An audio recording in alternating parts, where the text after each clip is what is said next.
Le vice-président exécutif chargé de la région des lacs et du panafricanisme, Dr Awa Domelo, était ce samedi 12 octobre au siège du parti à l'invitation de l'école du parti pour la première conférence du cycle de formation de l'école du parti. Sur le thème « Montée en puissance des BRICS », perspective pour la souveraineté des États africains. Devant les secrétaires généraux adjoints et leurs cabinets, les fédéraux, les présidents des institutions du PPACI, les militants et militantes, ainsi que tous les membres de l'école du parti. Pour sa prise de parole, la présidente de l'école du parti, le professeur Adam Clémence, a tenu à remercier tout un chacun pour la présence remarquable, avant de dire l'importance de la formation pour un militant, car un militant bien formé est une bonne graine pour la société.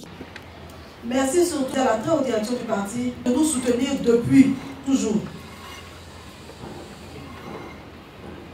Merci parce que personne ne sait mieux que nous ce dont nous avons besoin. Et partant, personne ne pourra nous former mieux que nous, mieux que les experts que nous avons entre nous. C'est l'option que l'école du parti a faite, de s'appuyer sur ces trésors immenses que nous avons pour nous aider à voir au-delà de notre environnement immédiat.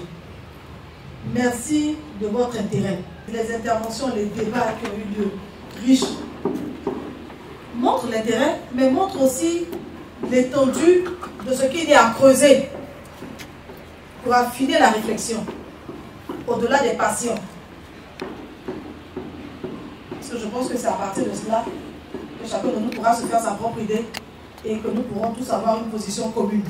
3 heures durant, dans une atmosphère détendue, le vice-président exécutif Dr Awa Domelo a expliqué aux militants et aux cadres du parti la nécessité et l'importance d'un nouvel ordre mondial porté par les BRICS. En effet, le Brésil, la Russie, l'Inde, la Chine et l'Afrique du Sud se sont réunis en 2009 puis en 2011 pour l'Afrique du Sud afin de porter le voix. Le groupe des BRICS a pris la forme d'une conférence diplomatique à part entière, donnant lieu à un sommet par an, se déroulant à tour de rôle dans chacun des 5 pays. Le 1er janvier 2024, le groupe s'est élargi à 5 nouveaux membres, d'où l'appellation BRICS+. Composé aujourd'hui en plus des 5 pays d'origine, de l'Arabie Saoudite, de l'Égypte, les Émirats Arabes Unis, l'Éthiopie et l'Iran. Vice-président de l'Alliance des BRICS, le Dr Awa Domelo a rappelé le panafricanisme du PPACI qui sans doute a un intérêt particulier pour les BRICS. En 2019, il y a eu la grande rencontre de Brésil qui a donné une vision claire et nette par une déclaration commune aux BRICS. Et donc cette vision disait clairement que les BRICS sont attachés à la multilatéralité et à la coopération entre États souverains pour la paix et la sécurité dans le monde. Qu'est-ce que nous, Africains, on peut tirer des BRICS? D'abord, il faut comprendre qu'il y a une affinité idéologique qui est indéniable. Parce que lorsque les pays africains, en 1885, au sommet, disons la conférence de Berlin, l'Afrique a été divisée en plusieurs morceaux et occupée par la force. C'est ces mêmes forces-là qu'on retrouve aujourd'hui dans les BRICS, qui avaient constitué un front anticolonialiste et anti-impérialiste, avec tête de pont la Russie, la Chine, Cuba, etc. Tous ces pays-là qui ont soutenu tous les mouvements de libération du continent africain pour passer de la colonisation à l'indépendance. Et c'est eux-mêmes qui ont inscrit dans les textes de l'ONU le principe de l'autodétermination des peuples, c'est-à-dire le principe, le droit des peuples à disposer d'eux-mêmes et donc à prendre les indépendances. Et c'est les mêmes qui ont soutenu plusieurs pays africains. Et la première intervention, ça a été en Égypte, lorsque le président égyptien avait nationalisé le canal de Suez pour financer le barrage d'Assouan, puisque personne ne voulait financer ce barrage-là. Et cette nationalisation-là a développé une guerre entre l'Égypte et l'Angleterre, la France et l'Israël. Et c'est cette guerre-là qui a obtenu le soutien ferme de la Russie pour armer, en son temps de l'Union soviétique, pour armer l'Égypte. Et c'est ce qui a permis à l'Égypte de conserver sa pleine souveraineté sans s'écrouler. Mais il faut dire que depuis l'écroulement du mur de Berlin, les pays africains n'ont plus eu cette chance-là d'être défendus par un bloc anti-impérialiste et anticolonialiste. Malgré les interventions en Angola, qui ont permis de libérer l'Angola, dans les pays lusophones, qui ont permis de libérer les pays lusophones, l'écroulement du mur de Berlin a laissé les Africains pratiquement sans défense et a permis à l'OTAN et à ces forces-là de progresser et de chercher même à restaurer leur puissance économique et militaire sur nos États. On se souvient de l'intervention de l'OTAN en Libye, qui a détruit complètement l'État libyen. On se souvient de l'intervention de cette même force en Côte d'Ivoire, sous divers prétextes. Et cette intervention-là, alors que le président Laurent Gbagbo était en train de mettre en œuvre un grand programme pour soutenir la souveraineté de l'État de Côte d'Ivoire et aller vers le panafricanisme, eh bien cet élan-là, cette aspiration à la souveraineté qui était portée par le Front populaire ivoirien s'est retrouvé face aux forces hégémoniques de l'OTAN, dirigées en Côte d'Ivoire par la France, et c'est la France et les États-Unis coalisés qui ont décidé de mettre un frein à cette expérience de souveraineté.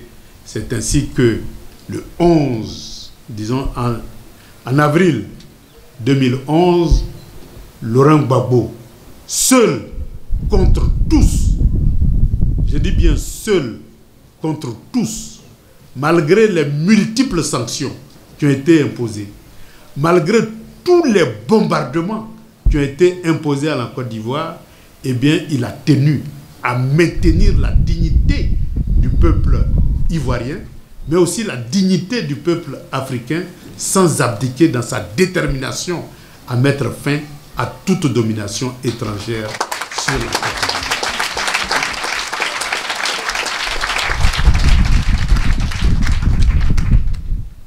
Et donc, seul contre tous, eh bien, il a résisté, il a tenu.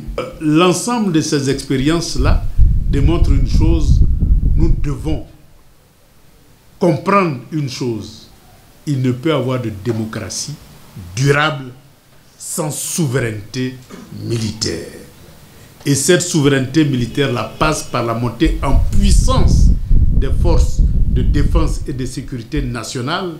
Mais comme on ne peut pas inventer la roue, eh bien, il faut des accords stratégiques pour acquérir les moyens de sa souveraineté.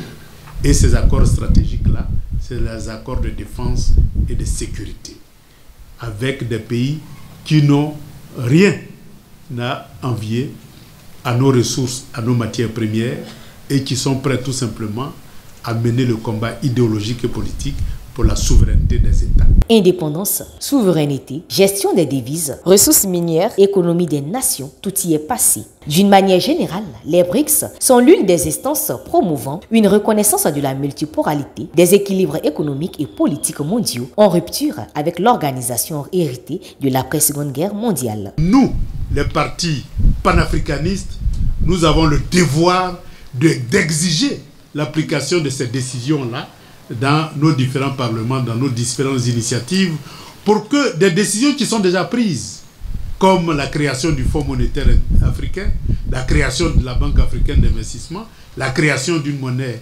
unique, la création d'une banque centrale, tous ces éléments-là, toutes ces décisions-là ont été prises au sommet. Mais la ratification pose problème parce que nous n'avons pas au pouvoir des États souverains.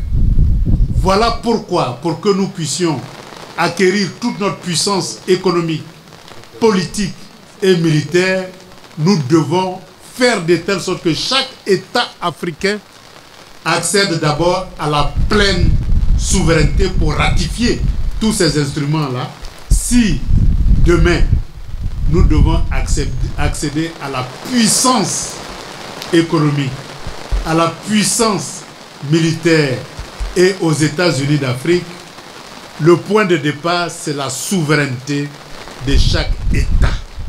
Et c'est lorsque on aura dans nos pays des États souverains et donc des partis souverainistes qui accèdent au pouvoir que nous pourrons tirer profit non seulement de l'agenda 2063, mais tirer profit des BRICS qui offrent plusieurs opportunités.